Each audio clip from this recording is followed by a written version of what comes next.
हर हर महादेव दोस्तों, आप सभी का स्वागत है आपके अपने YouTube चैनल भक्ति विद सिया में।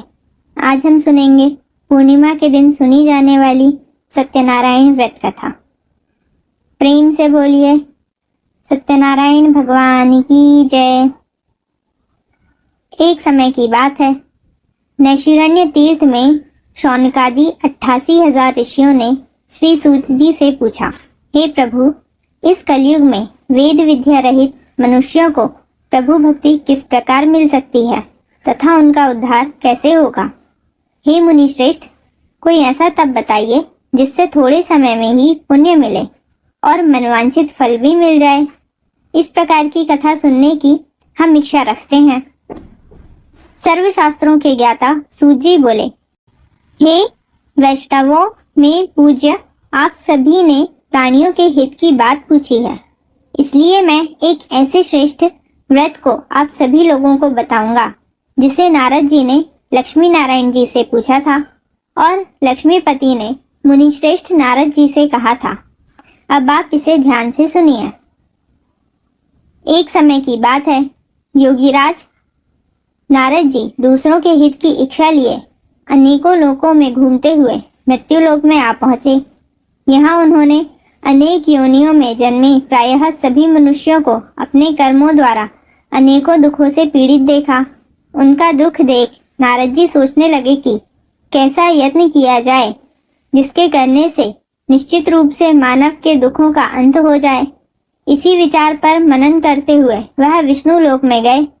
वहां वह देवों के ईश भगवान नारायण की स्तुति करने लगे, जिनके हाथों में शंख, चक्र, गदा और पद्म थे, गले में वरमाला पहने हुए थे। स्तुति करते हुए नारद जी बोले, हे भगवान, आप अत्यंत शक्ति से प्रसन्न हैं। मन तथा वाणी भी आपको नहीं पा सकती है। आपका आदि, मध्य तथा अंत नहीं है।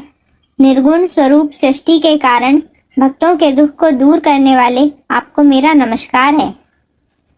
नारद जी की स्तुति सुन विष्णु जी बोले, हे मुनि श्रेष्ठ, आपके मन में क्या बात है? आप किस काम के लिए पधारे हैं, उसे निसंकोच कहो। इस पर नारद मुनि बोले कि मृत्युलोक में अनेक योनियों में जन्मे मनुष्य अपने कर्मों के द्वारा अनेकों दुखों से दुखी रहे हैं। हे नाथ, आप मुझ पर दया रखते हैं तो बताइए कि वो मनुष्य थोड़े प्रयास से ही अपने दुखों से कैसे छुटकारा पा सकते हैं। श्रीहरि बोले, हे नारद, मनुष्यों की भलाई के लिए तुमने बहुत अच्छी बात पूछी है। जिसके करने से मनुष्य मोह से छूट जाता है, वह बात मैं कहता हूँ, उसे सुनो।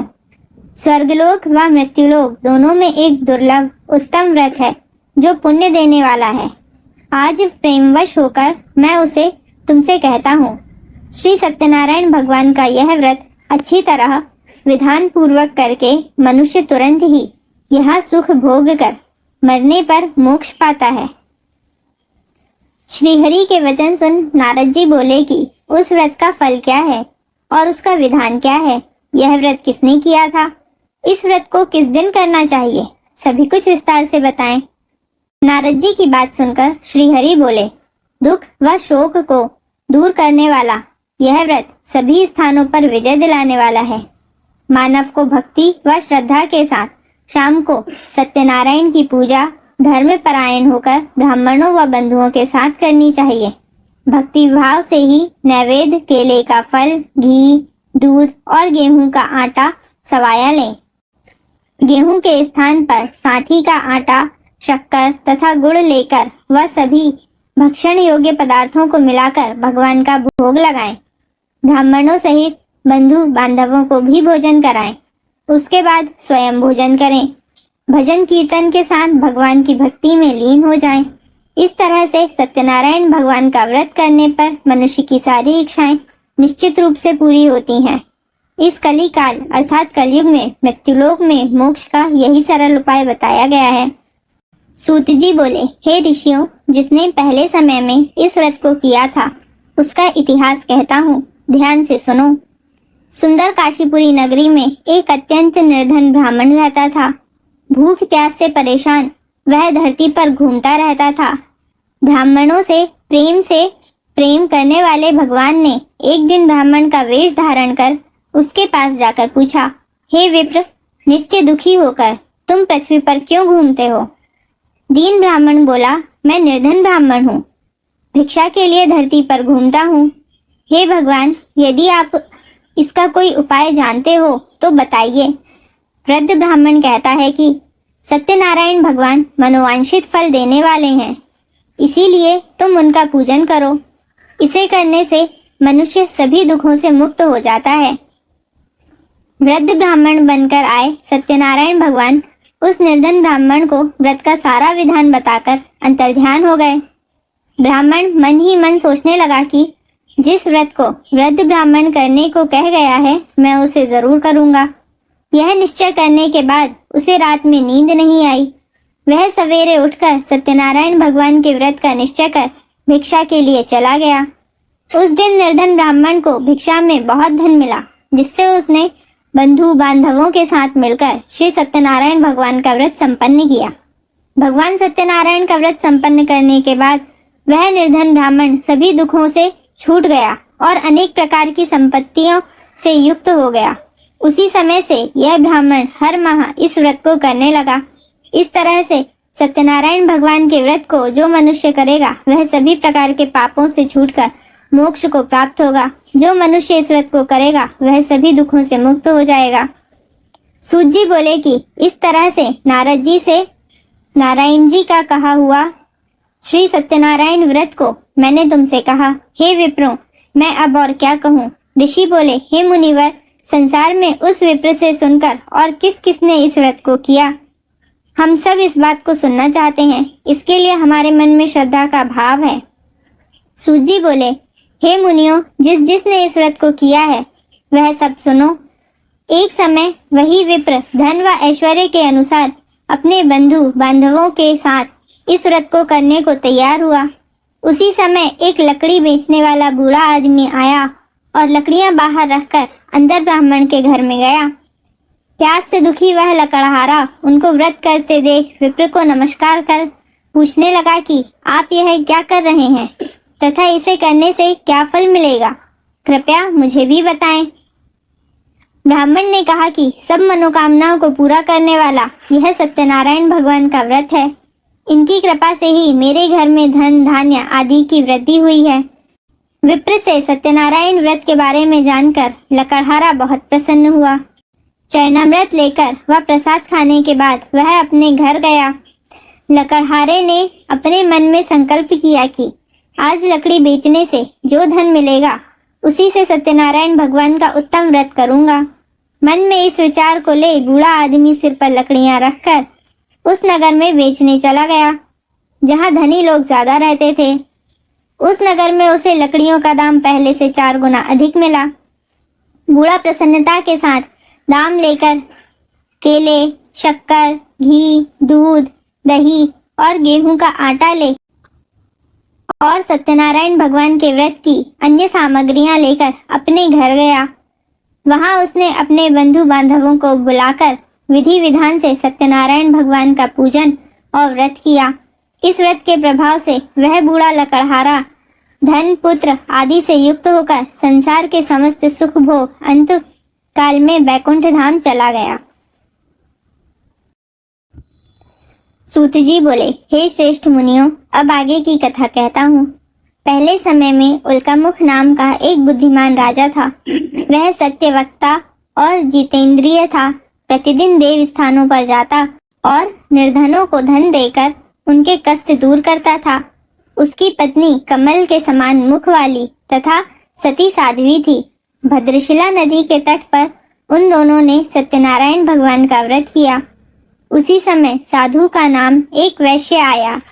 उसके पास व्यापार करने के लिए बहुत सा धन भी था। राजा को व्रत करते देखकर वह विनय के साथ पूछने लगा, हे राजन, भक्तिभाव से पूर्ण होकर आप यह क्या कर रहे हैं? मैं सुनने की इच्छा रखता हूँ, तो आप मुझे बताएं।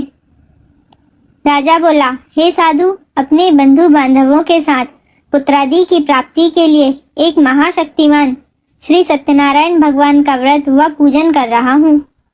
राजा के वचन सुन साधु आदर से बोला, हे राजन, मुझे इस व्रत का सारा विधान कहिए। आपके कथानुसार मैं भी इस व्रत को करूंगा, मेरी भी संतान नहीं है।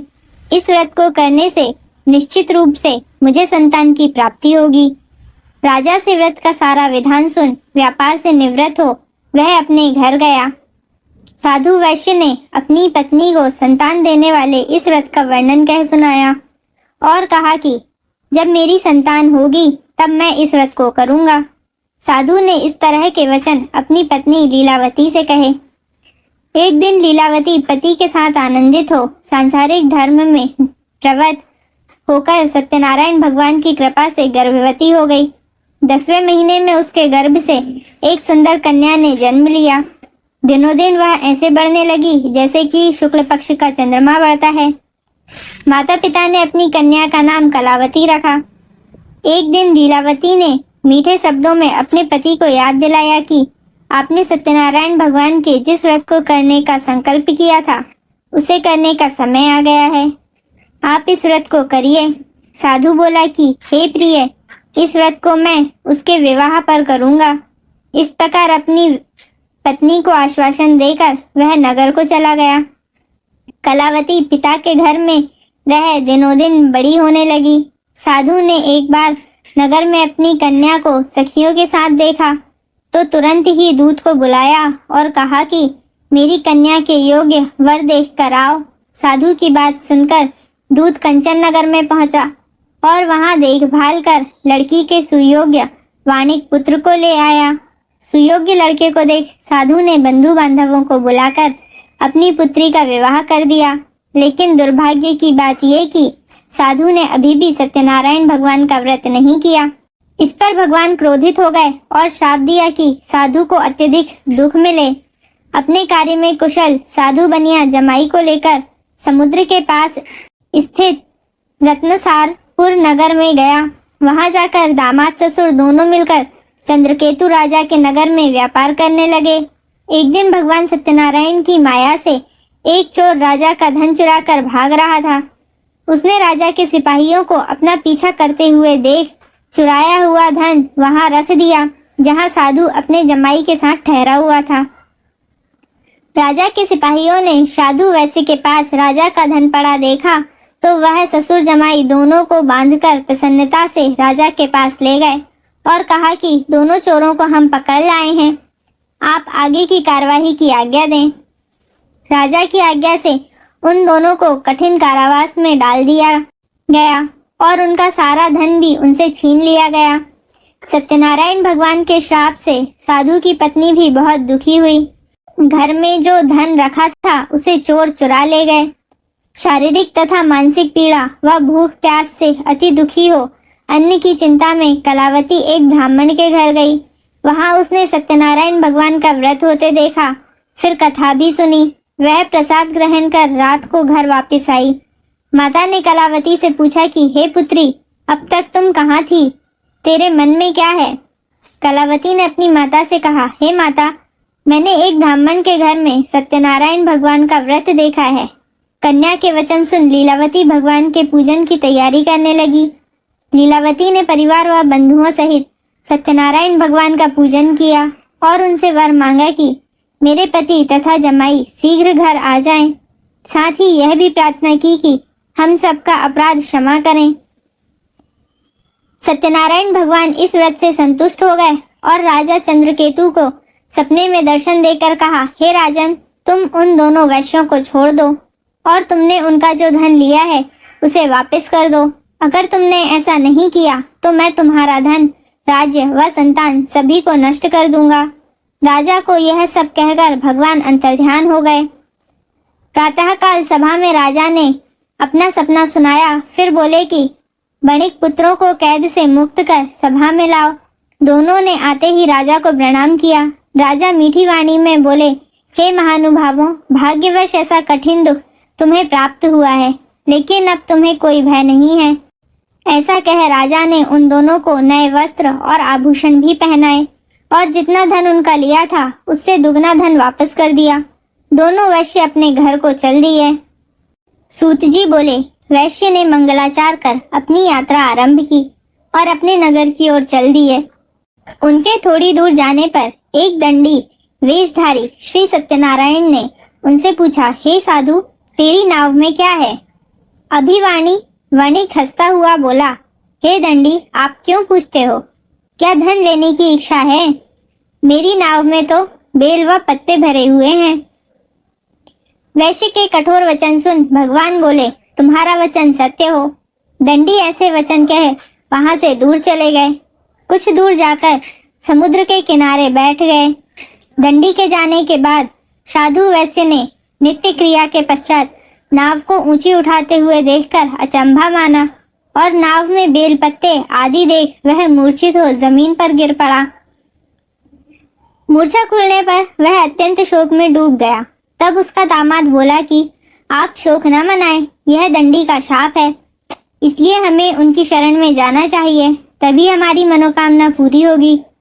दामाद की बात सुनकर वह दंडी के पास पहुंचा और अत्यंत भक्ति भाव से नमस्कार करके बोला, मैंने आपसे जो जो असत्य वचन कहे थे उनके लिए मुझे क्षमा दें। ऐसा कहकर महान शोकातुर हो रोने लगा। तब दंडी भगवान बोले, हे वणिक पुत्र, मेरी आज्ञा से बार बार तुम्हें दुख प्राप्त हुआ है, तू मेरी पूजा से विमुख हुआ। साधु बोला, हे भगवान, आपकी माया से ब्रह्मा आदि देवता भी आपके रूप को नहीं जानते, तब मैं अज्ञानी कैसे जान सकता हूँ? आप प्रसन्न होइए, अब मैं सामर्थ्य के अनुसार आपकी पूजा करूंगा, मेरी रक्षा करो और पहले के समान नौका में धन भर दें। साधु वैश्य के भक्ति पूर्वक वचन सुनकर भगवान प्रसन्न हो गए और उसकी इच्छा अनुसार वरदान देकर अंतर्ध्यान हो गए। ससुर जमाई जब नाव पर आए तो नाव धन से भरी हुई थी। फिर वहीं अपने अन्य साथियों के साथ सत्यनारायण भगवान का पूजन कर अपने नगर को चल दिए। जब नगर के नजदीक पहुंचे तो दूत को घर पर खबर करने के लिए भेज दिया। दूत साधु की पत्नी को प्रणाम कर कहता है कि मालिक अपने दामाद सहित नगर के निकट आ गए हैं। दूत की बात सुन साधु की पत्नी लीलावती ने बड़े हर्ष के साथ सत्यनारायण भगवान का पूजन कर अपनी पुत्री कलावती से कहा कि मैं अपने पति के दर्शन को जाती हूँ, तू कार्य पूर्ण कर शीघ्र आजा। माता के ऐसे वचन सुन कलावती जल्दी में प्रसाद छोड़ अपने पति के पास चली गई।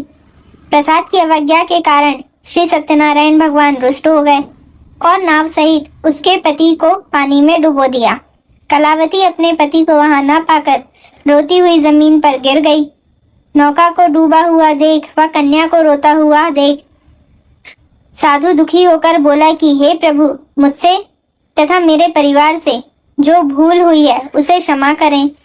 साधु के दीन वचन सुनकर सत्यनारायण भगवान प्रसन्न हो गए और आकाशवाणी हुई, हे साधु, तेरी कन्या मेरे प्रसाद को छोड़कर आई है, इसलिए उसका पति अदृश्य हो गया है।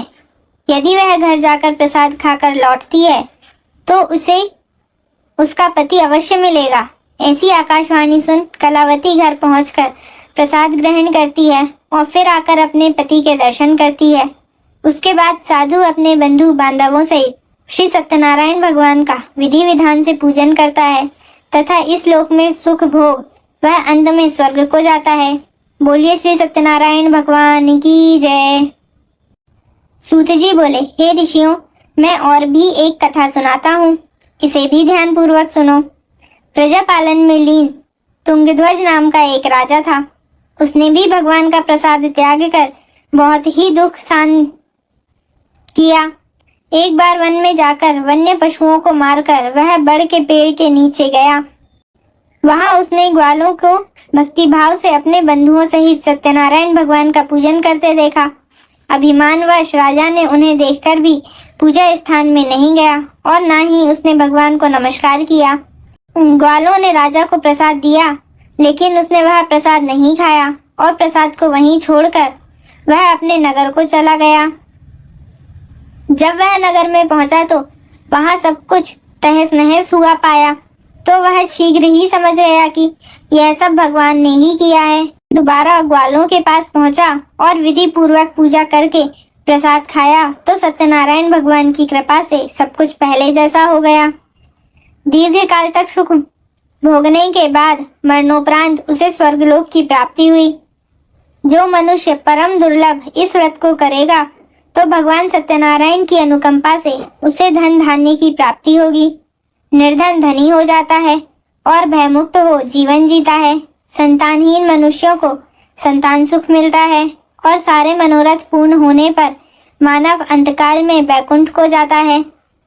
सूत जी बोले, जिन्होंने इस व्रत को किया है, अब उनको दूसरे जन्म की कथा कहता हूँ।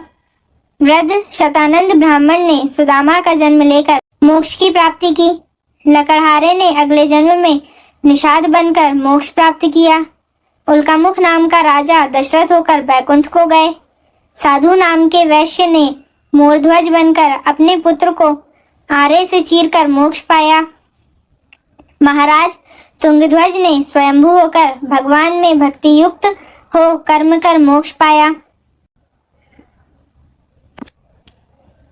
बोलिए श्री सत्यनारायण भगवान की जय।